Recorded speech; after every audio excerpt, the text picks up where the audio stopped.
जिंदगी है, जिंदगी है तो ख्वाब है, ख्वाब है तो मंजिलें हैं, मंजिलें हैं तो फासले हैं, फासले हैं तो रास्ते हैं, रास्ते हैं तो मुश्किलें हैं, मुश्किलें हैं तो हौसला है, हौसला है तो विश्वास है कि फाइटर हमेशा जीतता है, हमेशा जीतता है, हमेशा जीतता है। दोस्तों नमस्कार, मैं आप सबों का दोस्त मित्र साथी मिस्टर ओम प्रकाश फ्रॉम शाहपुर। मैं आप सबों को अपनी कंपनी मैक्सवेल हर्बल, अपनी टीम माय विनिंग टीम में स्वागत करता हूं। साथियों, आप सभी लोगों ने मैक्सवेल तो ज्वाइन कर लिया है, इसके लिए आप सभी लोगों को बहुत बहुत बधाई। मैक्सवेल से आप सफल होना चाहते हैं, अपने सपनों को साकार करना चाहते हैं, बहुत अच्छा पैसा कमाना चाहते हैं, पूंजीपति बनना चाहते हैं, या अपना घर मकान अच्छा बनाना चाहते हो, जो भी आपके सपने हो, उस सपने को साकार करने के लिए व्यवसाय से कैसे हम सफल हो, इसके लिए कुछ रहस्यों के बारे में आज हम आपको जानकारी देंगे। यदि हम अपना मकान बनाते हैं तो मकान में हम क्या देखते हैं कि हमारा नींव कितना मजबूत हो। जिस मकान का नींव जितना अधिक मजबूत होगा, उसका इमारत जितना ऊंचाई तक हम चाहे ले जा सकते हैं, भवन को सुंदर अच्छा बना सकते हैं। तो किसी भी मकान को बनाने के लिए क्या चाहिए? मजबूत नींव, उसके खंभे दीवार सभी मजबूत और बढ़िया होने चाहिए। व्यवसाय के मकान को भी बनाने के लिए, इस एमएलएम या डायरेक्ट सेल मार्केटिंग के भी बिजनेस को सफल होने के लिए हमें कुछ चीज़ों पर ध्यान देना होता है। हमें अपना नींव यानी नींव को मजबूत करने के लिए 4 व्हीलर डायरेक्ट सेल मार्केटिंग में हम जानकारी ले चुके हैं कि 4 व्हील्स जो 4 चक्के होते हैं, ये कंपनी का नींव होता है और हमारा ये चारों नींव मजबूत है। ये नींव क्या क्या होता है? Management, product and service, plan and system, team leader and support. आपका नींव मजबूत है, ये चारों चीजें तो आपको मिल चुकी है, जो आप बहुत ही बेस्ट है हमारा। इसके साथ साथ अब हमें क्या चाहिए? हमें चाहिए 4 बेसिक बिजनेस के लिए। 4 बेसिक यानी 4 स्तंभ, 4 खंभे, 4 जो पिलर हमारे हैं, ये हमारे मजबूत होने चाहिए। ये चारों पिलर हमारे क्या क्या है, इसको हम आपको गौर से दिखाना चाहेंगे। ये बिजनेस के 4 बेसिक यानी लिस्ट, इनविटेशन, प्लान और फॉलोअप। आज हम इस 4 बेसिक पे चर्चा करना चाहेंगे, आपको शॉर्ट में कुछ जानकारी देना चाहेंगे। ये 4 बेसिक यदि हमें जानकारी नहीं रहेगी तो हम व्यवसाय में सफल नहीं हो सकते हैं। हम अपने बारे में या जिसके साथ भी घटना हो रही है, यही होता है, उसके बारे में आपको कुछ बताना चाहेंगे। जैसे हमने व्यवसाय को ज्वाइन किया और ज्वाइन करने के बाद 1.5-2 माह हमसे तो कुछ नहीं हो पाया। 1.5-2 माह बाद हमारी मुलाकात हमारे सीनियर से हुई, जिन्होंने मुझे बिजनेस में ज्वाइन कराया था। अचानक रास्ते पे जाते समय हमें वो दिख गए और हमें वो दिखे तो हम बड़ी खुश हुए और उनके पास दौड़ के पहुंचे। सर, आपने मुझे कहाँ ज्वाइन करा दिया? आपने मुझे ये क्या चीज़ बतला दिया? हम तो बहुत सारे लोगों को प्रयास किए, बताए, लेकिन हमसे कोई नहीं जुड़ा। आप हमको कुछ गलत चीज़ दे दिए हैं, हम लग रहा है कि इसमें फंस गए हैं। हमारे सर थोड़ा मुस्कुराए और मुस्कुराने के बाद बोले कि ऐसा ओम प्रकाश जी, आप क्या बतला रहे हैं कि व्यवसाय में आपसे कोई नहीं जुड़ रहा है, हम तो हर रोज़ कुछ ना कुछ जुड़ रहे हैं। हमने कहा कि सर, मुझे जो भी जानकारियाँ थी मैं बता रहा हूँ, लेकिन मैं सफल नहीं हो पा रहा हूँ। लगता है कि मैं कहीं फंस गया हूँ, मैं बहुत परेशान हूँ। तो उन्होंने मुझसे पूछा कि आप बताइए पहले कि आपने किस किस को बताया है। हमने कहा कि हमने सर किसी को छोड़ा नहीं है, जो भी हमारे लोग थे मैंने सारे लोगों को बता दिया है। उन्होंने फिर पूछा कि अब बताइए कि आपने क्या बताया है।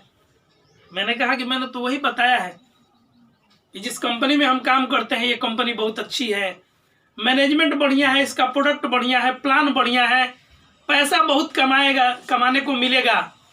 इस बिजनेस को हम ज्वाइन किए, आप भी ज्वाइन कीजिए।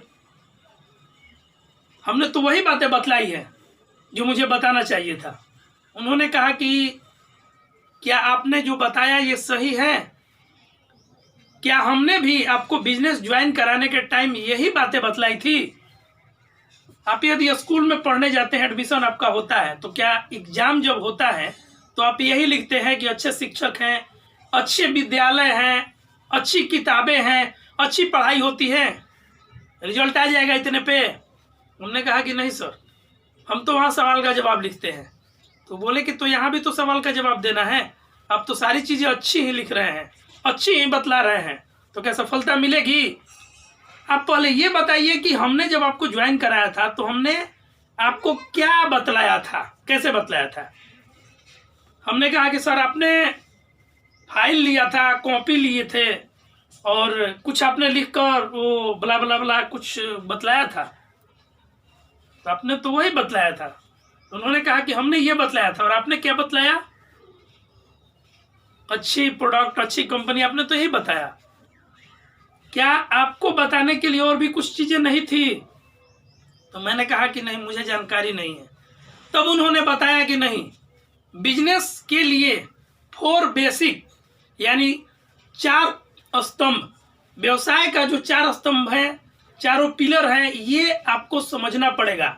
आप इमारत बनाना चाहते हैं लेकिन आपके पास पिलर नहीं है, तो क्या आपका इमारत बनेगा? इस पिलर के बारे में उन्होंने मुझे जानकारी दिया कि पहला पिलर लिस्ट, दूसरा इनविटेशन और तीसरा प्लान, चौथा फॉलोअप। इसके बारे में आप जानकारी लीजिए तो ही आपका व्यवसाय आगे बढ़ेगा।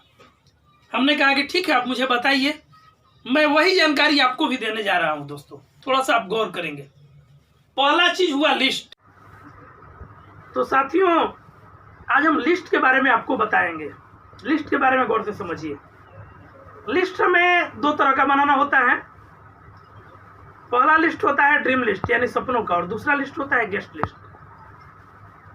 यदि हमारे अंदर सपने नहीं रहेंगे, हमें पाना क्या है इसका लिस्ट नहीं रहेगा, लक्ष्य का निर्धारण नहीं रहेगा, तो हम कभी सफल नहीं हो सकते हैं। हमें इस व्यवसाय में क्या चाहिए, हम इस व्यवसाय को क्यों कर रहे हैं, जब तक हमारा क्यों क्लियर नहीं होगा हम लोग कुछ नहीं कर पाएंगे।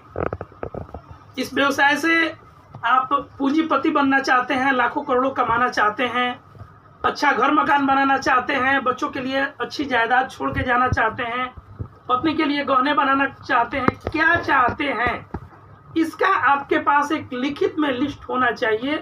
क्योंकि ये लिस्ट आपके अंदर आग को जगा के रखेगा। और लिस्ट को डेट वाइज लिखना है कि इस डेट को हमें इतना रुपया या ये चीज चाहिए, अपडेट होना चाहिए, बिल्कुल आपका एकदम नीट एंड क्लीन, साफ सुथरा तैयार होना चाहिए कि आपको कब और क्या चाहिए। क्योंकि ये आपके अंदर आग पैदा करता है और तभी आप काम को करने के लिए मजबूर होते हैं। नहीं तो जिनके पास सपने नहीं होते हैं वो सिर्फ बहाने ही बनाते हैं, और जिनके पास सपना होता है वो सपने को पूरा करने के लिए भागते रहते हैं। रॉकेट आप लोगों ने देखा होगा दोस्तों, रॉकेट आगे की तरफ भागता है। क्यों? क्योंकि उसके पीछे आग लगा होता है।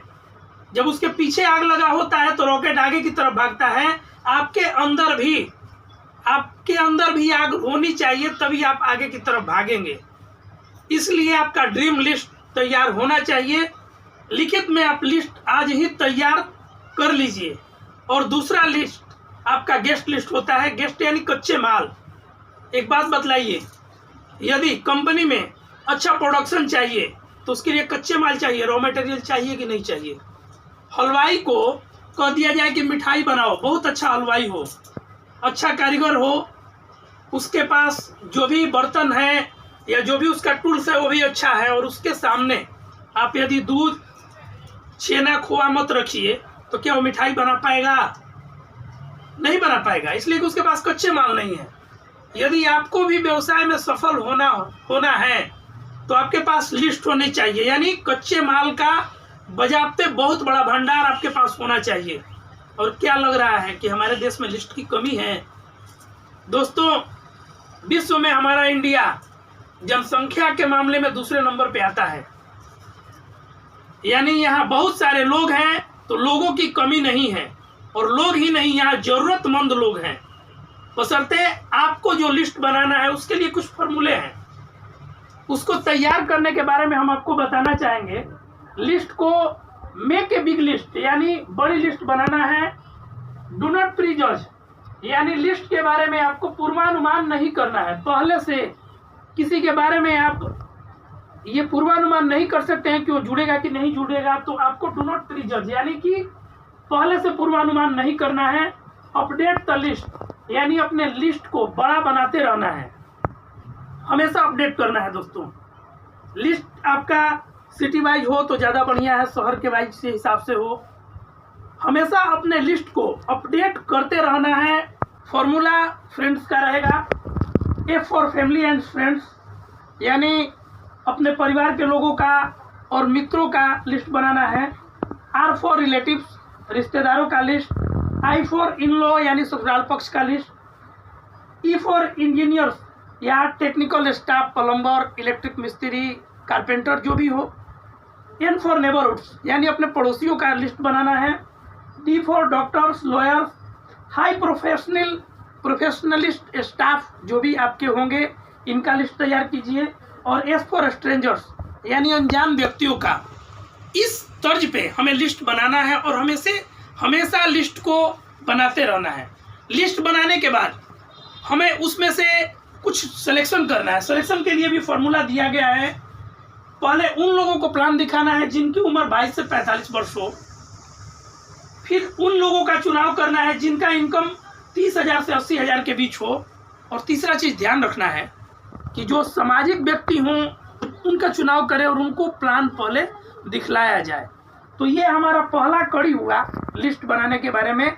यदि हम लिस्ट अपना तैयार कर लेते हैं तो लिस्ट बनाने के बाद हमारी अगली कड़ी होगी इनविटेशन। तो इनविटेशन यानी निमंत्रण। निमंत्रण वैसा होना चाहिए जो दमदार हो। निमंत्रण उस तरह से हो जिसमें आपकी बात में दम हो।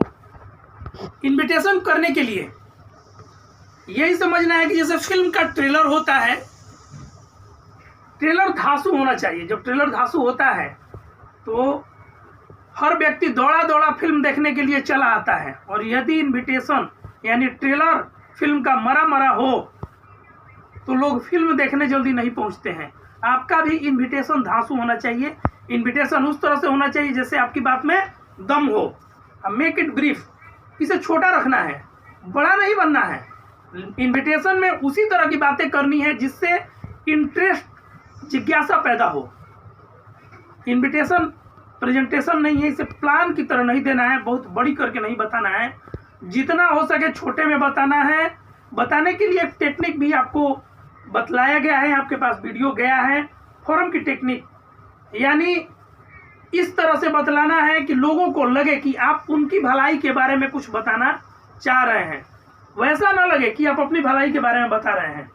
बहुत सारे लोग हमारी गलती क्या करते हैं कि पहुंचते और कहते हैं कि यदि आप जुड़ जाएंगे या आप सुन लेंगे चलेंगे तो उसमें मेरा फायदा होगा। ऐसा बिल्कुल नहीं बताना है दोस्तों। किसी को ये लगना चाहिए कि आप उसके फायदे के लिए कुछ बताने वाले हैं। और प्लान या उसमें कंपनी ज्वाइनिंग इस तरह की बातें नहीं करनी है, नहीं बताना है। एक टेक्निक है फोरम की टेक्निक, इसके बारे में थोड़ा सा आप लोग गौर करेंगे, जानकारी ले लेंगे। फोरम यानी कि किसी से भी बात कीजिए, जब फोन पे बात कीजिए या राह चलते बात कीजिए, ऐसा बात करना है कि आपके पास समय नहीं है, बहुत कम में हम आपको कुछ जानकारी देना चाहते हैं, लेकिन उसी बीच में आपको पूछ लेना है कि आपके परिवार के लोग कैसे हैं, आप कैसे हैं। यानी फोरम में फैमिली के बारे में। दूसरा ओ होता है, ओ यानी ऑक्यूपेशन, धंधे पानी के बारे में पूछना है कि आपका व्यवसाय कैसा चल रहा है, धंधा पानी कैसा है। यदि अगला आपको व्यवसाय में कुछ वैसा जगह दे रहा है कि मेरा व्यवसाय अच्छा नहीं चल रहा है, हम परेशान हैं, तो आपको बिजनेस बताने में सहूलियत होगी कि हमारे पास कुछ अपॉर्चुनिटी है। तीसरा यानी आर, आप उससे आप पूछिए कि रेस्ट टाइम में आप क्या कर रहे हैं, यानी खाली समय में आप क्या कर रहे हैं। ये ना पूछिए कि आप कब खाली है, इसलिए कि जिंदगी में, जीवन में कोई भी खाली नहीं है। कभी भी कोई आपसे ये नहीं कहेगा कि मैं इस टाइम में खाली हूँ। लेकिन आप यदि पूछते हैं कि आप खाली समय में क्या कर रहे हैं, तो कोई क्या कहेगा, यही कहेगा कि खाली समय में तो मैं खाली हूँ। इसके बाद एम यानी मैसेज फॉर मनी, आप उसको पैसे के बारे में जानकारी दीजिए और आपकी बातों में दम होना चाहिए।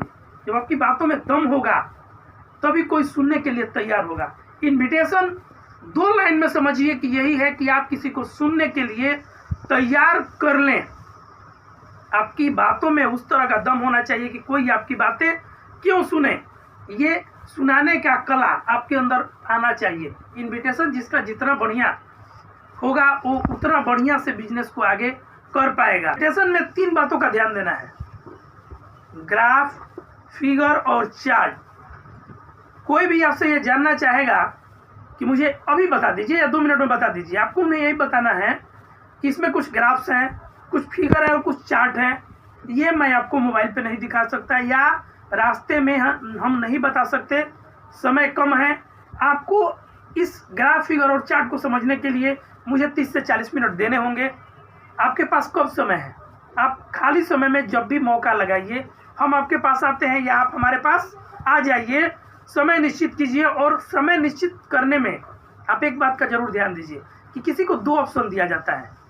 आप आज समय देंगे या कल, आज शाम को आए या कल सुबह आए या कल शाम को। यानी आप जब 2 ऑप्शन देंगे तो अगला एक न एक ऑप्शन जरूर चुनेगा।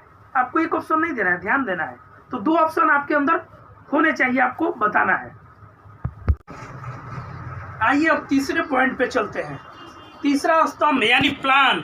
So the plan. प्लान कैसे करना है, कैसे लोगों को बताना है।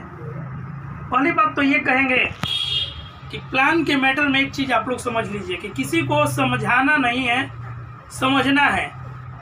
क्या आप और हम किसी को समझा सकते हैं? अजी हमको हमारे बाप दादा ने आज तक नहीं समझ पाया और समझा पाया, हमारे टीचर हमको नहीं समझा पाए, तो आपके और हमारे बताने से कोई आधे 1 घंटे में कुछ समझ सकता है क्या?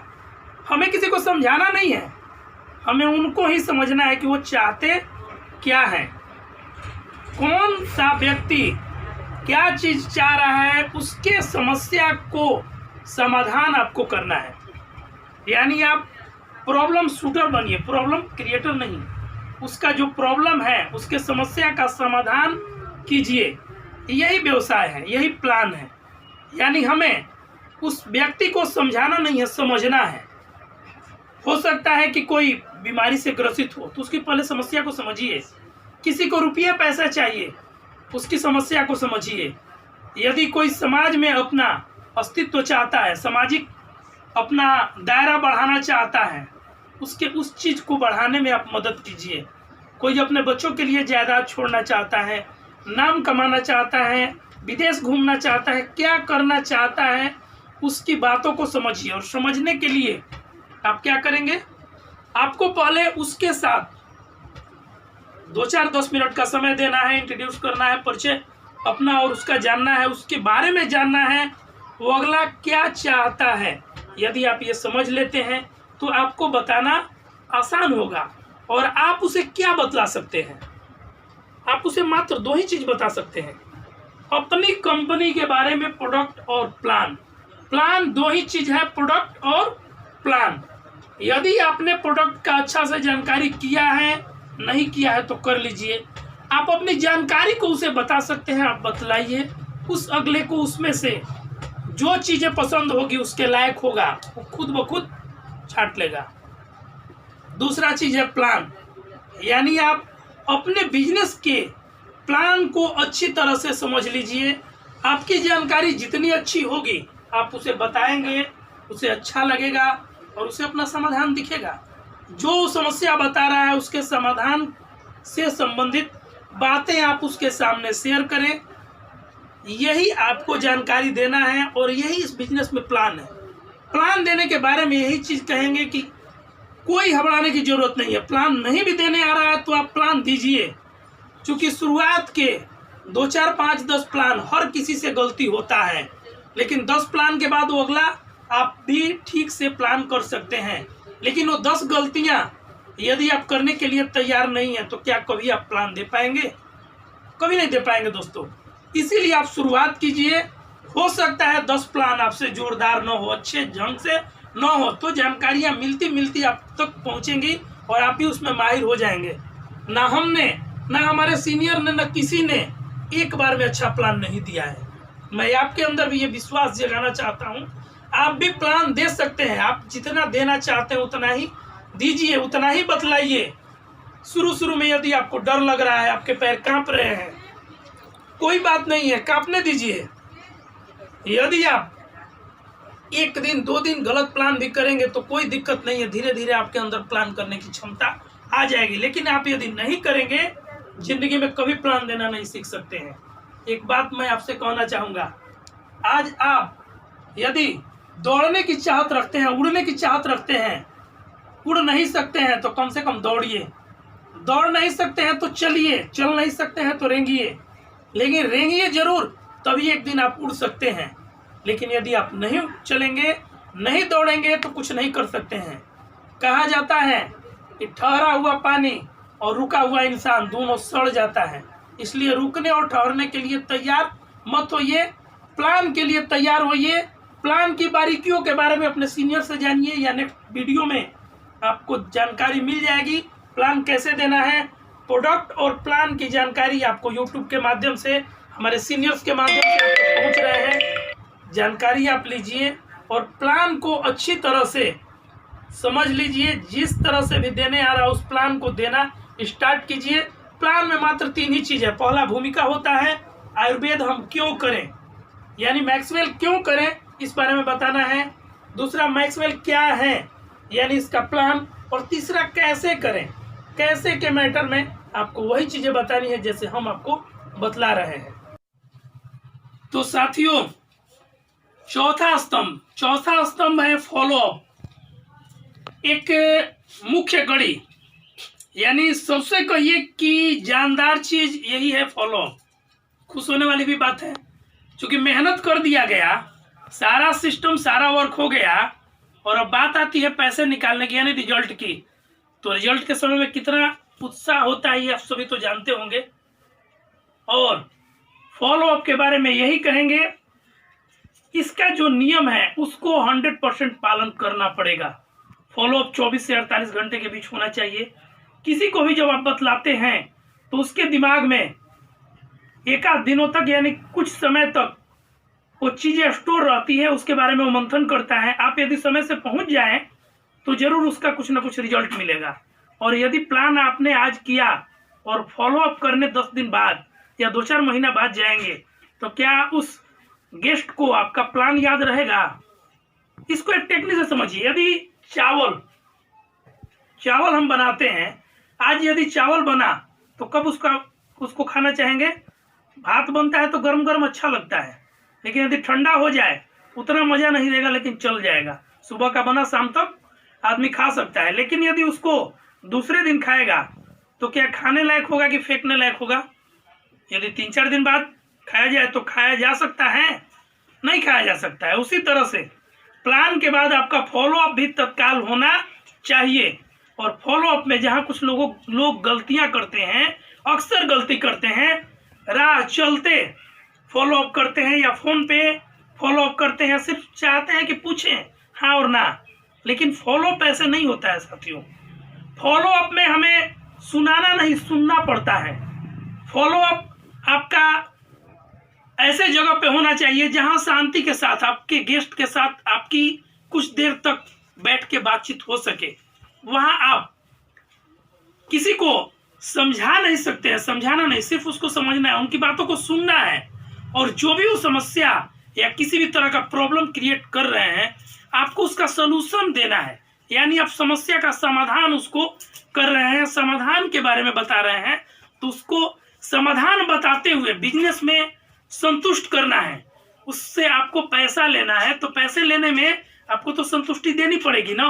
तो वहाँ आप फॉलोअप को कुछ टेक्निक से समझ के अच्छी तरह से कर सकते हैं। और ये जिसका फॉलोअप बढ़िया होता है उसका रिजल्ट सबसे अधिक होता है। इसलिए फॉलोअप पे आप लोग विशेष ध्यान देंगे। फॉलोअप पे आपको जानकारियाँ धीरे धीरे हम आपको देते भी रहेंगे और आप तक पहुँच रही होंगी। आप लोग ज़्यादा से ज़्यादा कोशिश करें कि फॉलोअप के बारे में जानकारी लें। तो ये 4 चीज़ें, लिस्ट, इनविटेशन, प्लान और फॉलोअप, यदि आपने अच्छी तरह से जानकारी कर लिया, समझ लिया, तो आपका व्यवसाय बहुत अच्छा होगा। और इस 4 के अलावे एक 5वां चीज होता है जिसके बारे में हम आपको बतला दें। इसको 8 कोर स्टेप बोला जाता है। आगे की वीडियोज में आपको पहुंचते रहेगा जैसे हमने जो ये मकान बनाया है, इसमें यहाँ पे हमने नींव बना दिया आपको 4 व्हील्स, यानी डायरेक्ट सेल मार्केटिंग का नींव मजबूत हुआ। तो इसके बाद मैंने 4 पिलर के बारे में बता दिया, लिस्ट, इन्विटेशन, प्लान और फॉलो अप, 4 बेसिक यानी बिजनेस के 4 स्तंभ, और ये 5वां चीज हुआ 8 कोर स्टेप। ये आपका ऊपर का मंजिल होगा, ये आपके बिल्डिंग बनाने में अहम भूमिका निभाएगा। इसमें MTC होता है, मीटिंग, ट्रेनिंग और कोऑर्डिनेशन, और 8 कोर स्टेप, इसके बारे में आपको बतलाया जाएगा। जैसे आज हम आपको बता रहे हैं वैसे ही आपको अपने नीचे वाले को बताना है। और 4 और 1 ये 5 जहाँ बन जाएगा वहाँ मुट्ठी तैयार होती है। और मुट्ठी में क्या होता है? ताकत, यानी ये आपके अंदर आ जाएगी तो ये आपको ताकत बनाएगा और आप जो चाहें वो मुकाम हासिल कर सकते हैं। अभी हम आपको वीडियोज में यही चीज़ बतलाए हैं, यानी कि व्यवसाय का एक गूढ़ रहस्य आपको जानकारी दिए हैं। यदि आप इस रहस्य को अच्छी तरह से समझ लेंगे, अपनी ज़िंदगी में शामिल कर लेंगे, तो आपका हर सपना साकार हो जाएगा। इसी के साथ हम आपकी बेहतर भविष्य की कामना करते हैं। अंत में यही कहेंगे कि आप कुछ ऐसा करें कि दुनिया देखे, जिंदगी बदले, सोच बदले। जय हिंद, जय मैक्सवेल।